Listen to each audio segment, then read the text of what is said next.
Hello everybody, my name is Average Election Enjoyer. Today on December 2nd of 2025.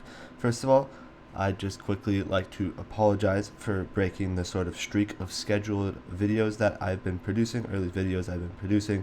I have been out of town this past week. However, now that I am back with my setup where I make my videos, I can start to post as consistently as I once was.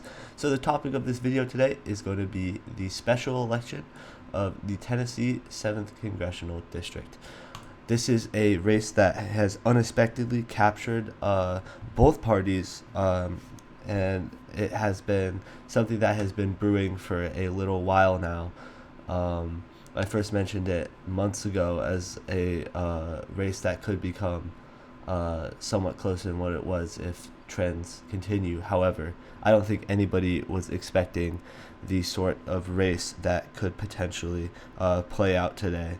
Polls are going to be closing at 8 o'clock Eastern time, so 5 o'clock here on the Pacific time. The candidates are going to be Matt Van Epps, who is a Trump-endorsed Republican, and Afton Ben, who is a endorsed by all major Democrats. So this is not going to be a race between two candidates who are sort of either moderate or you see socially liberal Republicans. Sometimes you'll see more conservative Democrats. It's not going to be that. It's going to be sort of a race between main party candidates here. Not main party, but you know what I mean. So Afton Bain, Matt Van Epps, both of them have ran fairly decent campaigns. And this is going to just be a interesting race for a lot of reasons that we're going to be breaking down over the course of this video. So you can see here, the 7th District takes in one part of Nashville. If you didn't know, Nashville split up into 3 separate districts. That helps keep there'll only be one blue district here in the state of Tennessee. And it was previously, this district used to be under Mark Green, who used to be representing this area. However, he took a job in the private sector following his passing the big, beautiful bill here. So this is going to be what we are looking at.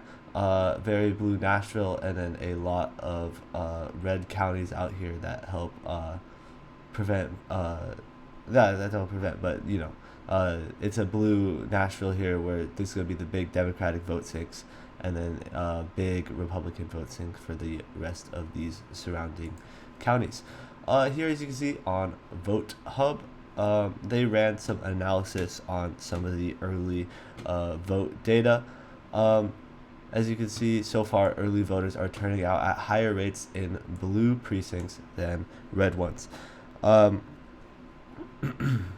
If every precinct voted exactly as it did in the 2024 presidential election, Ben would still be 3.5 points ahead of Harris in the early vote.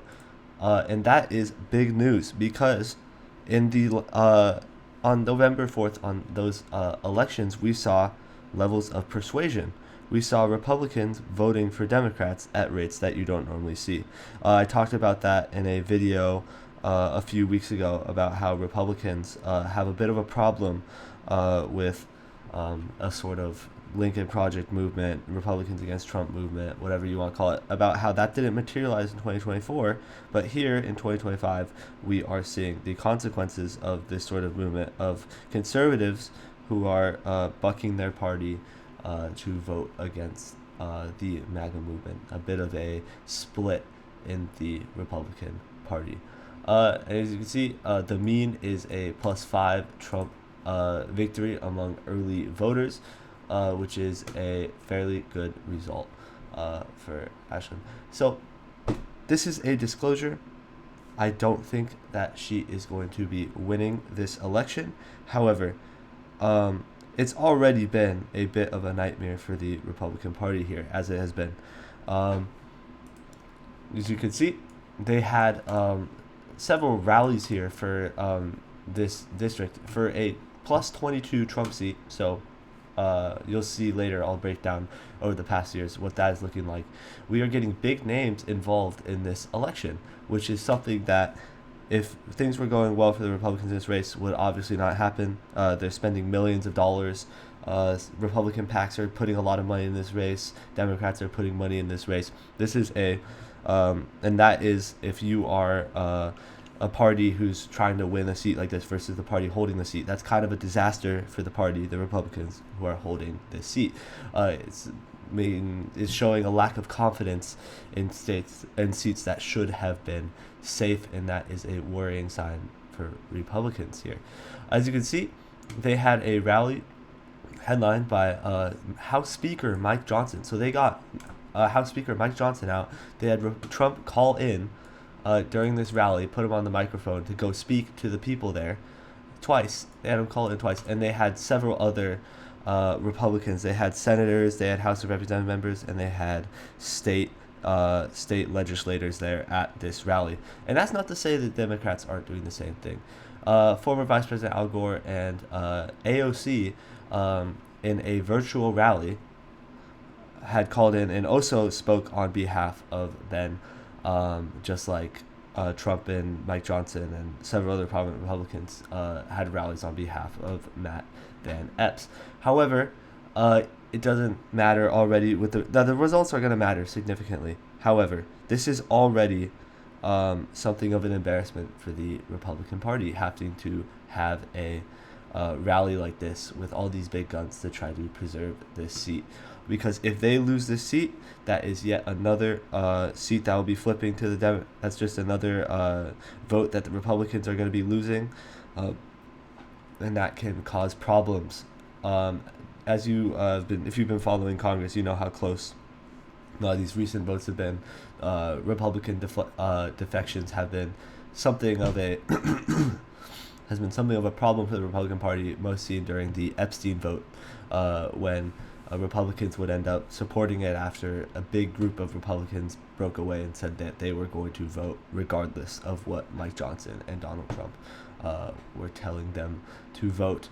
So that is something that is occurring in this election. We have big Republican and Democrat names showing up in this special election. Special election that is already likely going to favor the Democrats. Special elections in recent years have become bluer and bluer as Democrats become higher and higher propensity voters. So, as you can see, this is the 2024 District 7 general elections for Tennessee. Between Mark Green, the representative who instead works in the private sector, and Megan Barry. Both candidates had controversies. Neither were amazing candidates. However, in a 2024 year where Trump would win the popular vote, you could see that, as I said, a lot of rural Republican counties, and then Nashville here. There were Democrat Megan Barry winning Nashville by 37 points here, but then, as you can see, none of these other districts were particularly close. This district was the closest. Montgomery here, only 20 points, but I mean, only is just, not even close, and then every other district is 50, 40, 30 points. So that is what was happening here in 2024. If we go back in past elections, 2022, again, 59 to 38, which is about the same as 2024 and 2020. Huge margin for the Republicans here, 42 points there. 2018 Democratic blue wave year. This election, this was another district, but 2022 here you can see. So redistricting happened here. So this is a different district. Redistricting happened. This is what we have to work with here. So as you can see, good margin for Republicans there. Similar margin in 2024, so holds there. And in special election, we'll have to just await the results that are going to be coming in today. And now just for a little bit of perspective on this race. This election should not be close. It is a Trump 22 seat in Tennessee. it has a decent Republican candidate, no controversies, nothing that would really, uh, no sort of controversy, scandals, anything that would turn voters away. Nothing like Jay Jones with the Democrats or Mark Robinson last year in 2024. Nothing of that sort of nature. So this is a Trump 22 seat with a very at least decent Republican candidate who has no controversies. There's Afton Ben, who's also ran a fairly good campaign as well.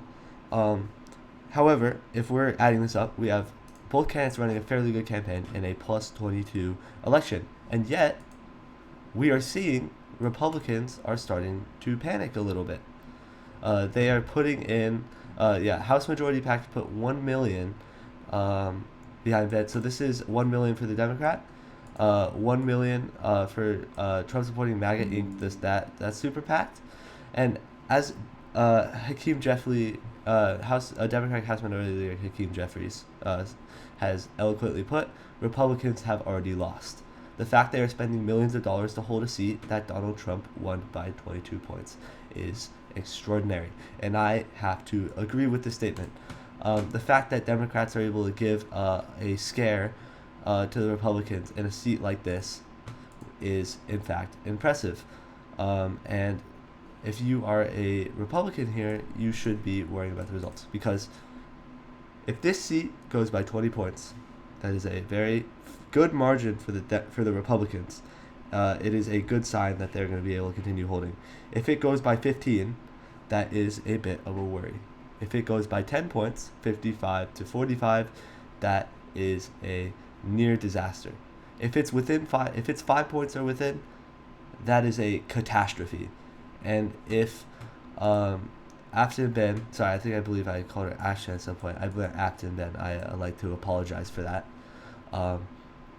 If she manages to win this seat, then that is just earth-shattering in terms of politics right here. It gives Democrats another seat. It shows that basically no Republicans are safe for the upcoming 2026 elections and any sort of special elections that might come up, because, special elections are fairly common. If Democrats are able to win this seat in a special election, it means that there are literally no safe Republicans during special elections, and there are significantly fewer Republicans who will be safe during 2026. So this is just going to be a major bellwether for what could be an impending disaster for the Republican Party here. And we will just have to wait and see for the results that are going to be coming out later tonight. So I'd like to thank you guys for watching this video, and I hope you guys have a fantastic rest of your day.